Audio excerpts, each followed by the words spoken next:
Tren kepuasan atas kinerja pemerintahan Joko Widodo Yusuf Kala menunjukkan grafik yang fluktuatif dari tahun ke tahun. Jika pada April 2015 tingkat kepuasan di 53,8% dan tidak puas 46,2%, maka 6 bulan kemudian angkanya meningkat menjadi 54,3% dan tidak puas 45,7%. Pada April 2016, yang puas 67,4%, tidak puas 32,6%, dan di Oktober tahun lalu 65,9% dan tidak puas 34,1%. Dan terakhir pada April tahun ini, masyarakat yang mengaku puas menjadi 63,1% dan tidak puas 36,9%. Hasil sedikit berbeda terlihat di Lembaga Survei Indikator Politik Indonesia. Kepuasan atas kinerja Joko Widodo yang fluktuatif di awal pemerintahan justru stabil sejak setahun terakhir. Ini adalah hasil survei dari Indikator Politik Indonesia untuk kinerja Presiden Joko Widodo. Ada lebih dari 68,3% mengaku puas dan 29,5% tidak puas. Dan hasil tidak jauh berbeda ditunjukkan oleh tingkat kepercayaan publik pada Presiden Jokowi yang dianggap mampu memimpin bangsa. Ada 72,6% yang yakin dengan kemampuan Jokowi dan 22,6% tidak yakin. Angka di atas 70% ini nyaris stabil dari sejak Maret 2016. Dan lebih jauh, hasil survei Indikator Politik Indonesia kita akan membahasnya bersama Direktur Eksekutif Indikator Politik Indonesia, Burhanuddin Muhtadi. Mas Burhan, selamat petang. Selamat petang, Friska. Selamat datang. Kalau kita lihat dari hasil keyakinan publik atas kemampuan Jokowi incumbent tidak terlalu mengejutkan ya? Tidak terlalu mengejutkan. Ini temuan yang mengkonfirmasi survei-survei baik yang dilakukan oleh indikator selama setahun terakhir maupun Litbang Kompas atau SMRC yang kurang lebih sejak Maret 2016 kita mendeteksi kepuasan publik berada di kisaran 67-68%. Nah yang menarik adalah apakah kepuasan di rata-rata 68-67% itu punya impact secara politik terutama elektabilitas Jokowi sebagai capres maupun partai politik yang mendukungnya di pileg mendatang. Kita lihat bagaimana hasil survei elektabilitas Presiden Joko Widodo apabila pilkada atau pilpres diadakan sekarang. Kita akan lihat hasil dari indikator. Nah, pemilihan presiden jika pemilihan diadakan sekarang 47,3% untuk Presiden Jokowi, Prabowo 19%. Jadi El Clasico lah ya kalau kita lihat 2014 sebenarnya kemarin. Dari simulasi daftar terbuka. Jadi kita punya sekitar 41 nama yang kita sodorkan alfabetis dalam konteks pilihan jawaban. Nah yang menarik adalah kalau kita pakai simulasi semi terbuka itu elektabilitas Jokowi 47% itu sama dengan Agustus 2016. Oke, sama setahun. Jadi selama setahun terakhir baik approval rating maupun elektabilitas Jokowi dalam simulasi semi terbuka itu stagnan, stabil di angka 47%. Itu kabar baik atau harus hati-hati justru tidak dapat? Menurut saya harus hati-hati. Mengapa? Karena dalam beberapa variabel, terutama kita tanya, ada beberapa variabel yang kita tanya tahun 2016, Agustus, September 2017. Nah kita bisa lihat perbandingannya, kalau misalnya pertanyaan soal ekonomi, politik, itu variabelnya meningkat, positif. Tetapi kepuasan tetap, elektabilitas kurang lebih juga tetap. Nah sementara Pak Prabowo, beliau belum melakukan aktivitas kampanye sistematik selama 3 tahun terakhir. Jadi sejak 2014 Pak Prabowo itu nyaris tidak melakukan sosialisasi secara memadai. Itu pun dengan simulasi semi terbuka dapat 19%. Kalau pakai head to head dapat 31%. Jadi belum melakukan apapun. Belum dominan juga 19%. Incumbent dalam hal ini. Nah artinya meskipun sekarang paling unggul elektabilitas Pak Jokowi, tetapi Belanda masih jauh, elektabilitas tentu masih 2 tahun dinamis ke depan untuk menjelang 2019 nanti. Tapi apa faktornya? Saya menarik soal tadi, Prabowo belum melakukan apa-apa kalau kita lihat kan dalam 3 tahun terakhir ini, tapi sudah punya ini. Apakah ini angka pemilih loyal terhadap Prabowo? Ini kita bisa simpulkan sebagai die-hard-nya, yang lebih bagus sebenarnya kalau pakai simulasi top of mind. Itu tanpa kita kasih pilihan nama, sudah langsung spontan. Nah itulah die-hard dari masing-masing capres. Polanya sama, kita pakai top of mind, head to head, semi terbuka, sekian nama. Itu kurang lebih Jokowi di peringkat pertama, disusul Prabowo.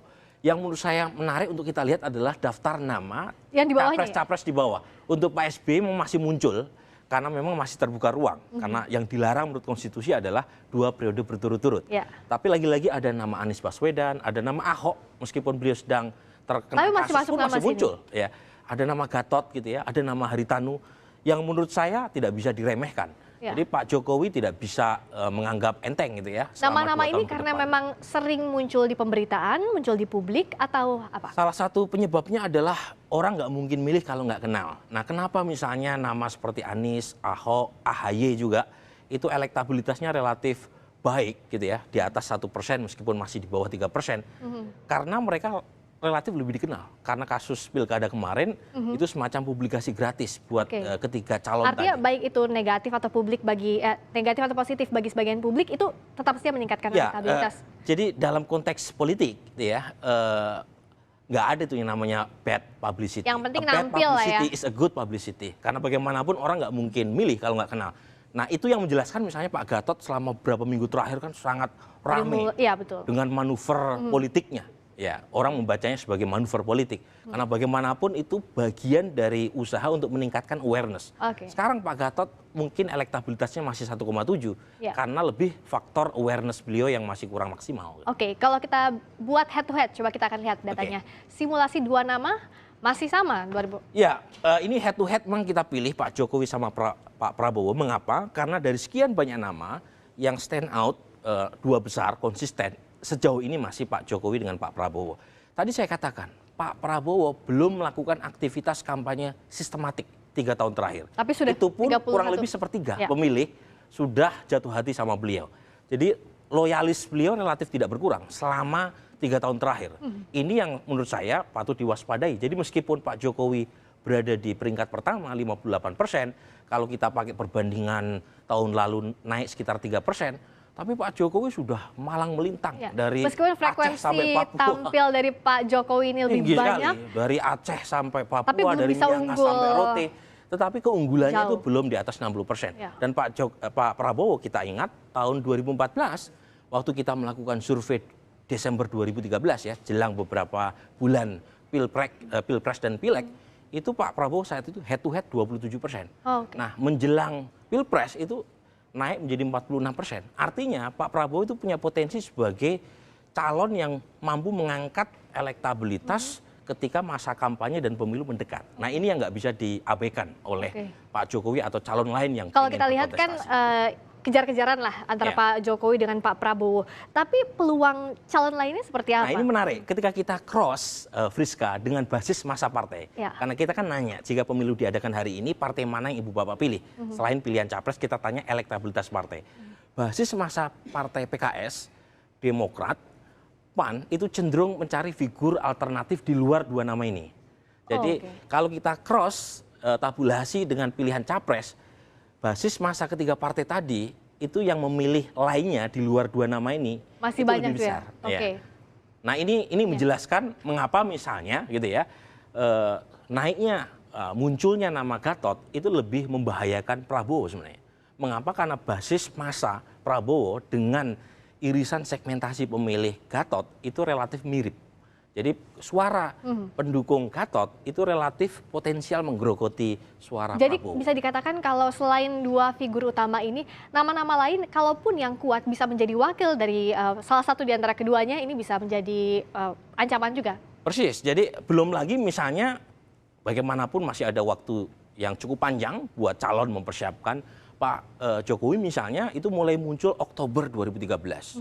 Jadi kurang lebih sekitar 5 bulan atau 6 bulan sebelum Pileg dan 8 bulan sebelum Pilpres. Ya. Nah, artinya masih ada waktu sebenarnya dengan deadline dan tahapan pemilu presiden dan Pileg yang akan Ya. datang buat nama-nama lain di luar Pak Jokowi dengan Pak Prabowo. Dan perlu diingat, Ya. kalaupun toh elektabilitas mereka tidak sampai di atas 2 digit, mereka Ya. masih punya potensi dipinang sebagai wakilnya Pak Jokowi Nah, ini atau Pak yang Prabowo. juga penting, sosok wakilnya siapa. Kita nanti akan lihat perkembangannya selain dua figur ini, apakah ada juga kuda hitam jelang Pilpres 2019 nanti. Terima kasih banyak Mas Terima Burhan. kasih, sama-sama, atas waktunya. Friska.